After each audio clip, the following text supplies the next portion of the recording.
عاجل لدينا خبرين جدا مهمين. تصريحات من السيد الرئيس أحمد الشرع بخصوص اتفاقية سلام مع إسرائيل، وأيضا النمسا تقوم في ترحيل لاجئين سوريين جدد إلى سوريا. وما علاقة هذه الخبرين ارتباطهما باللاجئين الموجودين في ألمانيا الذين ينتظرون حق الإقامة؟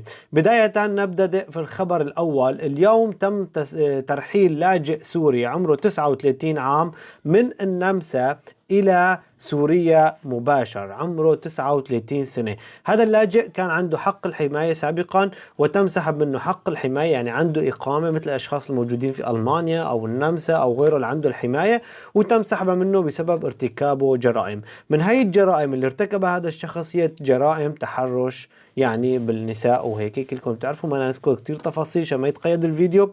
فهذا الشخص المجرم تم سحب إقامته. وفي أوروبا في كثير أمور، مثلا ممكن مخالفات سير، ممكن مثلا يا أخي تغلط على حدا بكلمة يعتبروها كجريمة ويتم سحب إقامتك بالأيام. فانتبهوا جدا لهذا الأمر. تم ترحيله مباشرة إلى سوريا.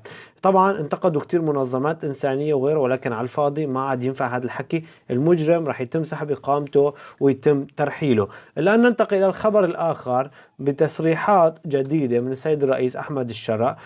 تصريحات عم بتقول أنه سوريا لا يوجد أمامها خيارات عديدة سوى اتفاق أمني مع إسرائيل، وأيضا ما جرى في السويداء كان فخا معدا خصيصا من أجل إفشال الاتفاق الأمني اللي كان راح يحصل بين إسرائيل وبين سوريا.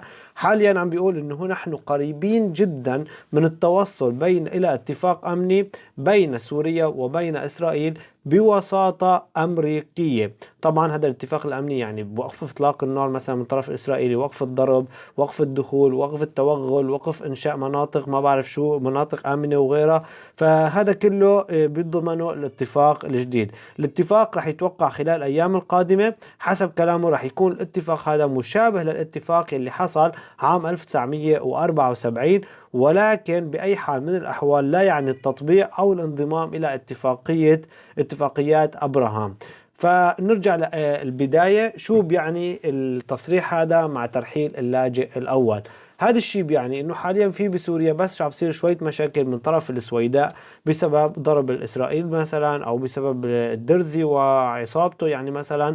فبهالحالة الناس اللي من هاي المناطق أيضا ما عاد يمكن يحصلوا على حماية في ألمانيا، والناس اللي موجودين في ألمانيا هن عم ينتظروا الإقامات مع الأسف الشديد، اللي هن شيء 52 ألف لاجئ سوري.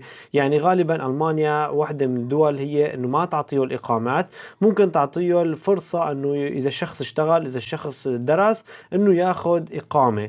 فأي شخص عم ينتظر إقامة حاليا، نصيحتي لك أنه تلاقي شغل وتلاقي وتخلص اللغة بأسرع وقت ممكن، لأنه قريبا جدا وليس بعيدا. يعني ممكن يقولوا لك أنه ما عاد في لك حق الإقامة هون إذا أنت ما عم تشتغل أو ما عم تدرس. حتى الناس اللي معها حماية تدير بالها على حالها وتلتزم بالقانون. لا تنسوا تتابعوا دائما هاي الصفحة الرسمية والقناة الرسمية لألي، ما عندي غيرها أبدا. أي حساب آخر بهذا الاسم هو ليس لي ولا أعترف عليه.